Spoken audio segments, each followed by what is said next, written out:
నిఖిల్‌ని చూస్తే ఏమి అనాలని గూడా అర్థం కావట్ల. నిఖిల్ ట్రోఫీకి చాలా దూరంగా వెళ్ళిపోతున్నాడు అనిపిస్తుంది. అండ్ టాప్ 5లో నిఖిల్ ఉంటాడా అనేది ఒక పెద్ద క్వెషన్ మార్క్‌గా ఇప్పుడు ఉంది. అండ్ ఈ ఎపిసోడ్‌లో యష్మి చేసింది కరెక్టా తప్పా? యష్మి వచ్చి సంచాలక్‌గా సక్సెస్ అయిందా? ఫెయిల్ అయిందా? అని కామెంట్ చేయండి. అండ్ ఈరోజు ఎపిసోడ్‌లో మనకు మణికంఠ అండ్ సీత చాలా బాగా అనిపించారు. ఈ వీడియోని కొత్తగా చూసేవాళ్ళు మన ఛానల్ని సబ్స్క్రైబ్ చేసుకోండి. అండ్ ఈ వీడియోని ఒక లైక్ వేసి వీడియో చూసే స్టార్ట్ చేయండి. అప్పుడే మన ఛానల్ చాలామందికి రీచ్ అవుద్ది. Let's dive into the video.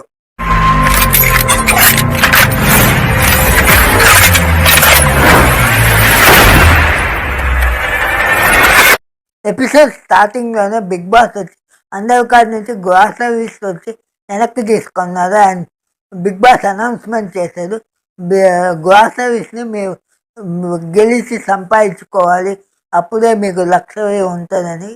And Bigg Boss super market అనే ఒక స్టోర్ని బిగ్ బాస్ స్టార్ట్ చేశారు. స్టార్ట్ చేసి చీఫ్ చీఫ్ వచ్చి సూపర్ మార్కెట్లో వాళ్ళకి కావాల్సిన వస్తువుల్ని బస్సుల లోపల తీసుకోవాలని చెప్పారు. నైనిక అండ్ యష్మి అండ్ నిఖిల్ వాళ్ళకి ఇచ్చిన అలకేటెడ్ టైంలో వాళ్ళు పోయి తెచ్చుకున్నారు. కానీ తెచ్చుకున్న పాట బిగ్ బాస్ ఇంకో ట్విస్ట్ పెట్టేదంటే తెచ్చుకున్నది మొత్తం కాదు, ఇది సూపర్ మార్కెట్లో మనం తెచ్చుకున్న తర్వాత దానికి డబ్బులు కట్టాలి కదా, అదేలాగా బిగ్ బాస్కి తెచ్చుకున్న వస్తువులు ఇవ్వాలంటే వాళ్ళు బిగ్ బాస్ వచ్చి టాస్కులు పెడతారు. ఆ టాస్కులు గెలవాలి అని చెప్పారు. గెలిస్తేనే వాళ్ళకి లక్షవి బడ్జెట్ అని చెప్పి టాస్క్ పెట్టారు. ఫస్ట్ టాస్క్లో వచ్చి లెమన్ అండ్ మేస్. ఆ మేస్ మూలంగా 3 లెమన్ని ఎవరు బయటికి తొందరగా తెస్తారో వాళ్ళే విన్నర్ అన్నట్టు. ఈ టాస్క్కి సంచాలకుగా శేఖర్ భాష అని పెట్టారు. ఈ టాస్క్లో యష్మి టీం గెలిచింది. యష్మి టీం లక్షరీ బడ్జెట్ వేషన్ని సంపాదించుకుంది. అండ్ ఇప్పుడు ఉండేది మిగతా 2 టీంలు. ఫస్ట్ టాస్క్ అయిపోయిన వెంటనే సెకండ్ టాస్క్ పెట్టారు. సెకండ్ టాస్క్ సంచాలకు వచ్చి యష్మిని బిగ్ బాస్ అనౌన్స్ చేశారు. అండ్ సెకండ్ టాస్క్ ఎవరు ఆడాలని వాళ్ళని డిసైడ్ చేసుకోమంటే నిఖిల్ నేపాట అన్నారు. కానీ మణికంఠ పోవాలి, ప్రూవ్ చేసుకోవాలని నేపాట అన్నారు. లాస్ట్కి మణికంఠ నిఖిల్ని కన్విన్స్ చేసి ఒప్పుకున్నారు. నిఖిల్ అండ్ వాళ్ళ టీం నుంచి సీత వచ్చి గ్రాసరీస్ని వాళ్ళు చెప్పిన ఐటమ్ని కరెక్ట్గా తెచ్చి పెట్టాలి. ఇదే టాస్క్. ఈ టాస్క్లో ఫస్ట్ సీతక్క సంచాలక్ యష్మిని అడిగింది, ఇప్పుడు కొన్ని ఐటమ్స్ ఉంటాయి, కరెక్ట్గా 1 kg ఒక వస్తువు తమ్మితే ఆ 1 kgని ఎగ్జాక్ట్గా కొలవలేరు. అది ఎవరికి నియర్ బై ఉంటే వాళ్ళకి ఇస్తావా అని సీతక్క తెలివిగా యష్మిని అడిగింది. యష్మి అత్తే డిసిషన్ తీసుకుంటా అని చెప్పింది సీతక్కకి. ఈ పాయింట్ గుర్తుపెట్టుకోండి. అండ్ టాస్క్ స్టార్ట్ అయింది. టాస్క్ స్టార్ట్ అయిన తర్వాత ఇద్దరు టీంలో వచ్చి బాగా స్పోర్టివ్గా అదే ఈ టాస్క్ టైంలో ఒక ఇది మర్మరాలు 1 కిలో మర్మరాలు 250 గ్రాములు తెమ్మన్నారు బిగ్ బాస్. అప్పుడు వచ్చి దాన్ని ఎగ్జాక్ట్గా ఎవరు తేలేరు, ఎవరు నేరుగా ఉంటారో వాళ్ళు విన్నర్ అవ్వాలి. సీత వచ్చి 375 గ్రామ్స్ తెచ్చింది. మణికంఠ వచ్చి 290 తెచ్చారు. ఇక్కడ నియర్గా ఎవరు ఉన్నారు? మణికంఠ. ఆ పాయింట్ ఎవరికి రావాలి? మణికంఠ. కానీ యష్మి ఏం చేసింది, ఇద్దరికి పాయింట్ లేదు, 250 ఇద్దరు తేలేదు అని చెప్పి ఇద్దరికి పాయింట్ ఇలా. ఇక్కడ మణికంఠ వచ్చి అడిగే 250 ఎవరు ఎగ్జాక్ట్గా తేలేరు, నియర్ బై ఉండే వాళ్ళకి ఇవ్వాలి, ఆ పాయింట్ నాకు ఇవ్వాలని ఆర్గ్యూ చేసేది. కానీ సంచాలక్ డెసిషన్ ఇస్ ఫైనల్. నేను చెప్పిందే శాసనం, నన్ను ఎందుకు బిగ్ బాస్ సంచాలకుగా పెట్టారు అది తనుకుంటే అని చెప్పి మన యష్మి వచ్చి రివర్స్ ఒప్పుకోలే, ఆర్గ్యుమెంట్ దిగింది. అండ్ ఆ టాస్క్లో ఒకే ఒక్క పాయింట్, ఆ ఒక్క పాయింట్తో నిఖిల్ టీం ఓడిపోయింది. 3-2.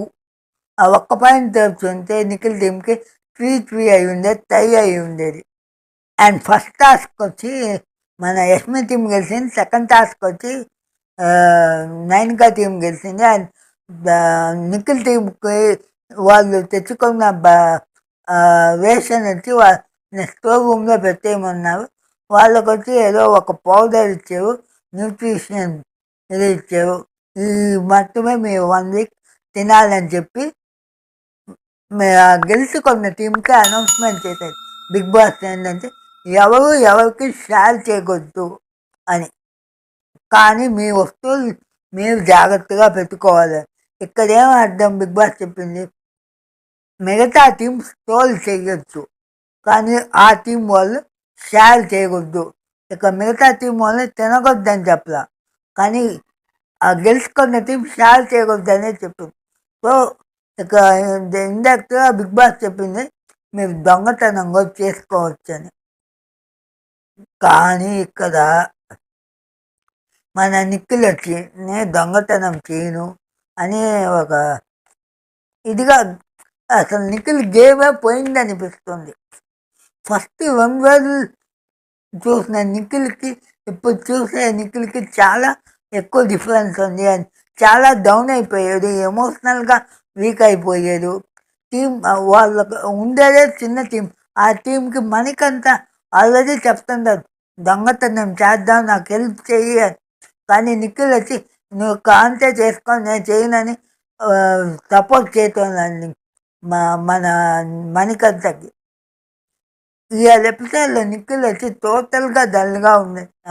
సోనియా వచ్చి నిఖిల్కి చెప్పొద్ది నీతో నేను మింగిల్ అయింది, డెసిషన్ తీసుకుంది తప్పు అనిపిస్తుంది. ఐ మీన్ నీతో ఫ్రెండ్షిప్ చేసింది తప్పు అనిపిస్తుంది అని సోనియా చెప్పద్ది. సో నిఖిల్ ఏం చెప్తాడు, నీకేమనిపిస్తే అది చెయ్యి అని చెప్తాడు. సో సోనియా వచ్చి నిఖిల్ని సపరేట్ చేయాలి, నిఖిల్తో డిస్టెన్స్ మెయింటైన్ చేయాలని డెసిషన్ తీసుకుంది సోనియాను పృథ్వీను. అండ్ సోనియా వచ్చి నిఖిల్ వచ్చి ఇవాళ లూసర్తో నేను ఉండను అనేలా చెప్పింది. నిఖిల్ని చాలా చాలా డల్ చేసింది. అండ్ యష్మి ఒక సీన్లో ఒక టైంలో యష్మి వచ్చి నిఖిల్తో మాట్లాడద్ది, నిఖిల్ డల్గా ఉందని అడిగి ఇంత డల్గా ఉందంటే ఏం లేదు అంటారు. కానీ మన యష్మి చెప్పద్ది నువ్వు చాలా స్ట్రాంగ్ ప్లేయర్ కానీ నువ్వు చేసేది చాలా తప్పు, నీ మీద బయట చాలా ఎక్స్పెక్టేషన్ పెట్టుకో ఉండవు కానీ నువ్వు వాళ్ళని డిసప్పాయింట్ చేస్తున్నావు అని ఒక మాట చెప్పద్ది. ఇది 100% కరెక్ట్ అని చెప్పాలి. నిఖిల్కి బిగ్ బాస్ హౌస్ లోపలికి పోయే ముందు ఉన్న ఫాలోయింగ్కి నిఖిల్ పోతుందా అంటే నిఖిలే విన్నర్ అనేలాగా ఉండింది. ఫస్ట్ 2 days అలానే ఉండింది. కానీ ఆ రెండవ సోనియాతో గొడవ అయిన తర్వాత సోనియాతో మింగిల్ అయ్యి నిఖిల్ గేమ్ సర్వర్ నాశనం అయిపోయింది. ఇప్పుడు నిఖిల్ టాప్ 5లో ఉంటాడా అని ఒక డౌట్ వచ్చేలాగుంది. నిఖిల్ ఇలానే ఉంటే చాలా కష్టం అనిపిస్తుంది. అని ఈ యష్మి అండ్ మణికంఠ ఇదేందో తెలియదు, బాగా ఫైట్ చేసుకున్నారు, బాగా పాయింట్ చేశారు కానీ వెంటనే హక్ చేసుకుంటున్నారు. ఈ సీజన్కి ఈ హగ్గులకి వల్లే సీజన్ వచ్చి పాతాళానికి పడిపోతుందని చెప్పొచ్చు. సీజన్ 6 ఫ్లాప్ అని చాలామంది పుద్దాగంటున్నారు కానీ సీజన్ ఇదేలాగా పోతే సీజన్ 6ని మించి ఫ్లాప్ అయ్యే ఛాన్స్ చాలా ఎక్కువ ఉంది. సీజన్ 8కి ఇప్పుడు దాకా ఒక్క కంటెస్టెంట్ అయినా విన్నర్ క్వాలిటీస్ ఉందయా అంతే. ఎవరు కదా లేవండి. ఆ విన్నర్ అట్రాక్ట్ చేయలేకపోతున్నారు. అండ్ బిగ్ బాస్ టీమ్కి నేను చెప్పేది ఒకటే ఒకటి, దయచేసి తొందరగా వైల్డ్ కార్డ్ ఎంట్రీస్ని పంపింది. ఇది మంచి ఛాన్స్. వైల్డ్ కార్డ్ ఎవరు వచ్చినా కానీ వాళ్ళు మట్టి ఈసారి కొంచెం బాగా ఆడితే ఈసారి ఖచ్చితంగా బిగ్ బాస్ సీజన్ తెలుగులో ఒక వైల్డ్ కార్డ్ విన్నర్ అయ్యే ఆపర్చునిటీ చాలా ఎక్కువ ఉంది. ఈ పాటికి లాస్ట్ సీజన్లో 80% విన్నర్ డిసైడ్ అయిపోయారు. కానీ ఈ సీజన్లో ఈ సీజన్ని ఏం చెప్పాలని అర్థం కావట్లేదు అట్లుంది. సో ఇవాళ మా మిగతా ఎపిసోడ్ గురించి మాట్లాడుకుందాం. ఇంకా అందరూ వాళ్ళ వాళ్ళ ట్రోల్ చేస్తున్నారు, దొంగతనం చేసేది ట్రై చేస్తున్నారు. మన సీత వచ్చి ఎమోషనల్గా సీత బాగా గేమ్ ఆడింది. అదేలాగా బిగ్ బాస్ని అడుగుతుంది, వాళ్ళిద్దరిని వదిలి తినలేకుండా వాళ్ళ సేల్ చేసుకుంటాం బిగ్ బాస్ని సీత బతిలాడుతుంది. అది చాలా బాగుంది సీత కదా. అదేలాగా ప్రేరణ దొంగతనం చేసేది ఐడియాలు ఇస్తుంది. అదే చాలా బాగా అనిపించింది. ఆ ప్రేరణ మాట్లాడే మాటలు చాలా క్యూట్గా ఇన్నోసెంట్గా ఉంది. అండ్ రామ మేపుటిగా అనేలాగా మన మేపుటి వల్ల ఈ సీజన్లో ఎవరు నబీల్ ఈ ఎపిసోడ్లో కొంచెం కనపడ్డారు, ఏదో చేసేదని ట్రై చేస్తున్నారు.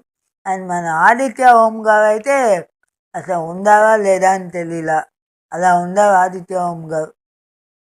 అండ్ మణికంఠ ఫస్ట్ డేకి ఇప్పటికి చాలా బాగా ఇంప్రూవ్ అయ్యేదని చెప్పాలి. చాలా బాగా గేమ్ ఆడుతున్నారు. ఏదో ఒకటి చేయాలని ఒక తపన అది బాగుంది మణికంఠ కదా. అండ్ విష్ణుప్రియ విక్కీ సీతకి ఏదో ఒక ఇష్యూ జరిగింది, అది డీటెయిల్గా ఎపిసోడ్లో చెప్పలా. కానీ విష్ణుప్రియ నీ సీత ఏదో హర్ట్ చేసింది, అన్ఇంటెన్షనల్గానే హర్ట్ చేసిందని విష్ణుప్రియ మాటల్లో తెలుస్తుంది. అని ఏం చెప్పానని సీత అడుగుతుంటే విష్ణుప్రియ ఏం చెప్పలా. అండ్ సీత పోయిన తర్వాత నైనికాగా చెప్తుంది, తనేం చెప్పిందో తనకే జ్ఞాపకం లేదు, సో అది మళ్ళీ నేను చెప్పేది అవసరం లేదు అని సీత బాధపడుతుంది, విష్ణుప్రియ బాధపడుతుంది. అది ఇటుపక్క వచ్చి చూస్తే మన నిఖిల్ టోటల్గా డౌన్ అయ్యి ఉండదు. ఈ సీజన్లో బాగా తోపు కంటెస్టెంట్లు అవుతారన్న నిఖిల్, విష్ణుప్రియ, ఆదిత్య ఓము వీళ్ళందరూ ఏం చేస్తున్నారో అవుతుందని ఏం అర్థం కాని ఒక పరిస్థితిలో ఉండరు. అండ్ ఒక్క పర్సన్ నిఖిల్ గేమ్ని టోటల్గా మార్చేసింది అంటే అన్ని క్రెడిట్లు సోనియాకే ఇవ్వాలి. సో ఇదండి ఇవాళ ఎపిసోడ్ రివ్యూ మీకు నచ్చితే మన ఛానల్ని సబ్స్క్రైబ్ చేసుకొని కొంచెం లైక్ చేయండి, సపోర్ట్ చేయండి. అప్పుడే మన ఛానల్ చాలామందికి రీచ్ అవ్వద్ది.